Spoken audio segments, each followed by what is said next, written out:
Since seeing the reveal for Devil May Cry 5, I was immediately aboard the hype train, and a couple more trailers for the game elevated this title as one of my most anticipated games coming out in 2019. Unfortunately, that hype and momentum building up came to a screeching halt and was replaced by the feeling of disappointment and uncertainty after the recent news that the game would include microtransactions in its single player to upgrade your character and unlock moves. I wanted so much for this game to succeed, feeling that Capcom seemed to be heading in the right direction. I really enjoyed Resident Evil 7 and thought the developer used the fans' feedback about the franchise to create a new experience that most players enjoyed. So I was baffled and at a loss of words as to why they would destroy the goodwill they were starting to rebuild to announce that they would incorporate microtransactions, something almost universally hated by gamers and their core audience, especially to one of their most iconic franchises. Even after putting off a lot of their fans with their last game that tried to reinvent the character of Dante in DMC. He's actually got a huge heart underneath this really tough exterior. He's not on the list. This direction with microtransactions may be something that Capcom or the Devil May Cry franchise won't be able to come back from. Many of you might be thinking, what's the big deal? If you don't like microtransactions, just don't buy anything.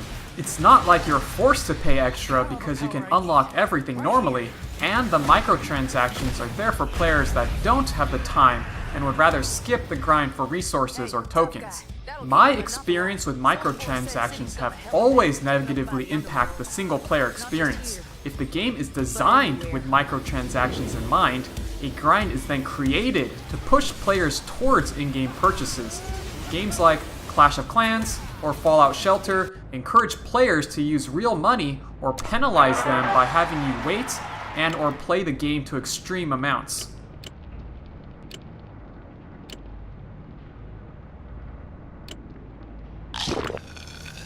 You don't have to look far for what Devil May Cry 5 may turn out to be. Street Fighter V, also developed by Capcom, encourages players to purchase characters or use in-game currency called fight money. But because it takes so long to accrue fight money, it's unrealistic for somebody to unlock all characters without spending additional money.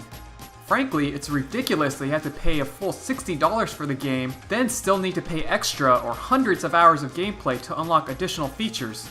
What's worse is that in a competitive game like Street Fighter V, you're at a disadvantage if you don't unlock specific characters.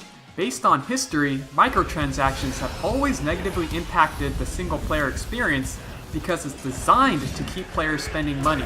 Since I personally play more single-player games, I don't intend to spend money and wouldn't mind if others chose to, but I've yet to see a game do this correctly so that it doesn't negatively impact the single-player experience by adding an unnecessary grind or time sink. This gets me thinking, with the backlash in recent games like Star Wars Battlefront, why does it seem like big developers are always trying to go down this route to the detriment of their fans, community, and credibility?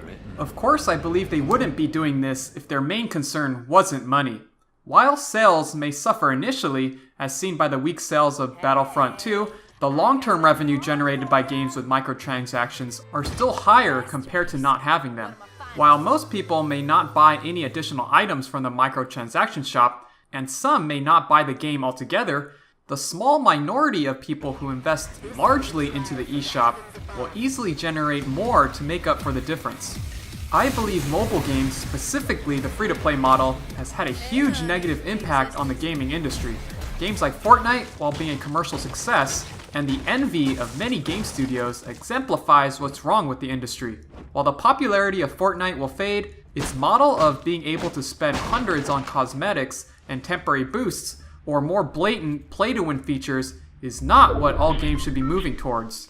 Especially when games are marketed to children who are more susceptible to be pressured are their main audience. We can already see the effect on other game companies. Not only EA or Activision changing to this new market, but also developers like Telltale Games, which recently had to close its doors.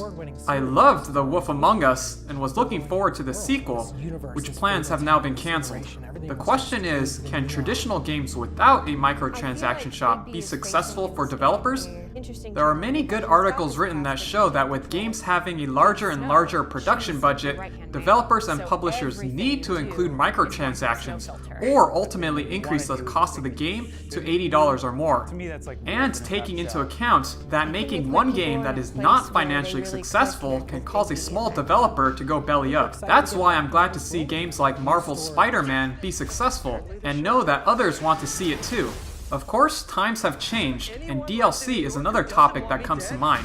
Especially announced DLC before the game releases, and extended over a large period of time, blurs the lines between the traditional and free-to-play model. So if you're like me, and hate to see more microtransactions in games, especially single-player games, what can we do? As I'm already seeing a lot of people comment, speak with your money, if that's the only thing these developers care about. Boycott the games and play something else instead. Don't listen to their PR, community management, or gaming sites that do PR on their behalf. Don't even pick up the game 6 months after release, after they go through the obligatory "we listen to your feedback" response. Similar to my thoughts on No Man's Sky, they treat us like fools and assume our memory is short. They follow the saying, asking for forgiveness is easier than asking for permission. Not only should you boycott these games, the more you can convince other people you know, the better.